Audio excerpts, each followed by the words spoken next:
మొదటి సమూయేలు గ్రంథము 12వ అధ్యాయము. అప్పుడు సమూయేలు ఇశ్రాయేలీయులందరితో ఇట్లనెను, ఆలకించుడి. మీరు నాతో చెప్పిన మాట అంగీకరించి మీ మీద ఒకని రాజుగా నియమించియున్నాను. రాజు మీ కార్యములను జరిగించును. నేను తలనెరసిన ముసలివాడను. నా కుమారులు మీ మధ్య ఉన్నారు. బాల్యము నాటి నుండి నేటి వరకు నేను మీ కార్యములను జరిగించుచూ వచ్చితిని.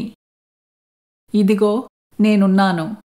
నేనెవని ఎద్దునైనను తీసుకుంటినా, ఎవని గార్ధబమునైనను పట్టుకొంటినా, ఎవనికైనను అన్యాయము చేసితినా, ఎవనినైనను బాధపెట్టితినా, న్యాయము నాకు అగపడకుండా ఎవని యొద్దనైనను లంచము పుచ్చుకొంటినా, అలాగు చేసిన ఎడల యెహోవా సన్నిధిని ఆయన అభిషేకము చేయించిన వాని ఎదుటను వాడు నా మీద సాక్ష్యము పలకవలెను. అప్పుడు నేను మీ ఎదుట దానిని మరలా ఇత్తుననెను.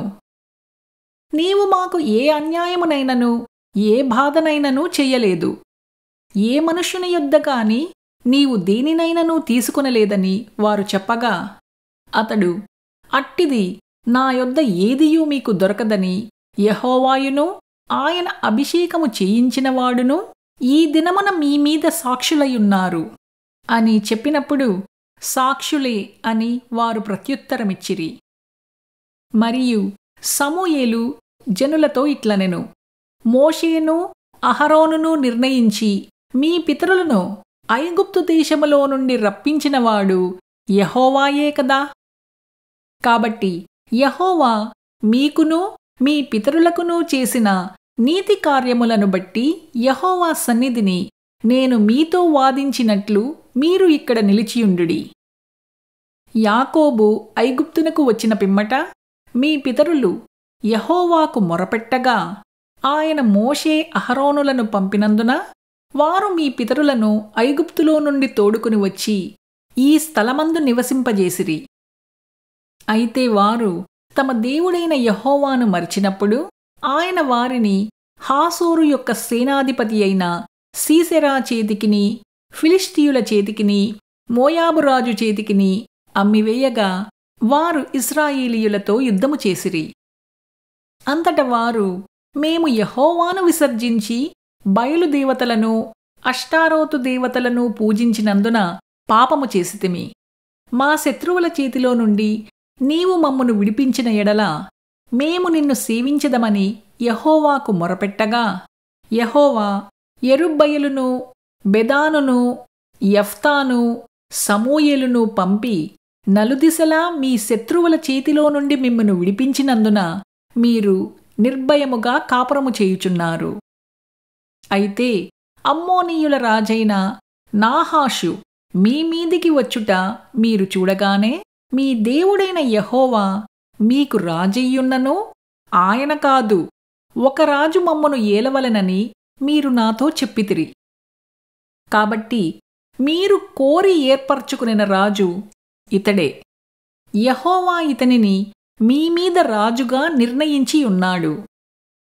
మీరు యెహోవాయందు భయభక్తులు కలిగి ఆయన మాటను విని ఆయనను సేవించి ఆయన ఆజ్ఞను భంగము చెయ్యక మీరును మిమ్మును ఏలు రాజును మీ దేవుడైన యెహోవాను అనుసరించిన ఎడల మీకు క్షేమము కలుగును. అయితే యెహోవా మాట వినక ఆయన ఆజ్ఞను భంగము చేసిన ఎడల యెహోవా హస్తము మీ పితరులకు విరోధముగా ఉండినట్లు మీకును విరోధముగా ఉండును. మీరు నిలిచి చూచుచుండగా యెహోవా జరిగించు ఈ గొప్ప కార్యమును కనిపెట్టుడి. గోధుమ కోతకాలము ఇదే కదా.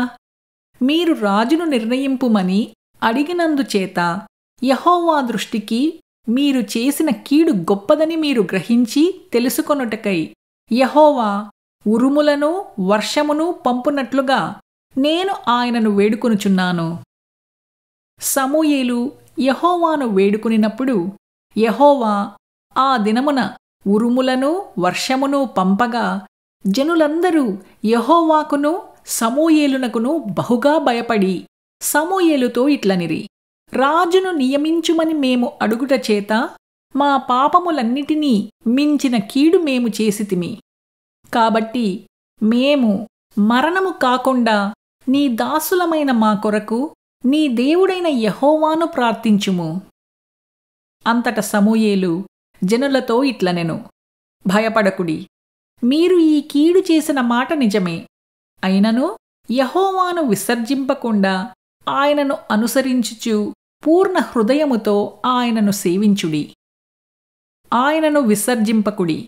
ఆయనను విసర్జింపువారు ప్రయోజనము మాలినవై రక్షింపలేని మాయాస్వరూపములను అనుసరించుదురు. నిజముగా అవి మాయయే. యెహోవా మిమ్మును తనకు జనముగా చేసుకొనుటకు ఇష్టము కలిగియున్నాడు. తన ఘనమైన నామము నిమిత్తము తన జనులను ఆయన విడనాడడు. నా మట్టుకు నేను మీ నిమిత్తము ప్రార్థన చెయ్యుట మానుట వలన యెహోవాకు విరోధముగా పాపము చేసిన వాడనగుదును. అది నాకు దూరమవునుగాక. కాని శ్రేష్టమైన చక్కని మార్గమును మీకు బోధింతును. ఆయన మీ కొరకు ఎన్ని గొప్ప కార్యములను చేసెనో అది మీరు తలంచుకొని, మీరు యెహోవాయందు భయభక్తులు కలిగి నిష్కపటులై పూర్ణ హృదయముతో ఆయనను సేవించుట ఆవశ్యకము. మీరు కీడు చేయువారైతే తప్పకుండా మీరును మీ రాజును నాశనమగుదురు.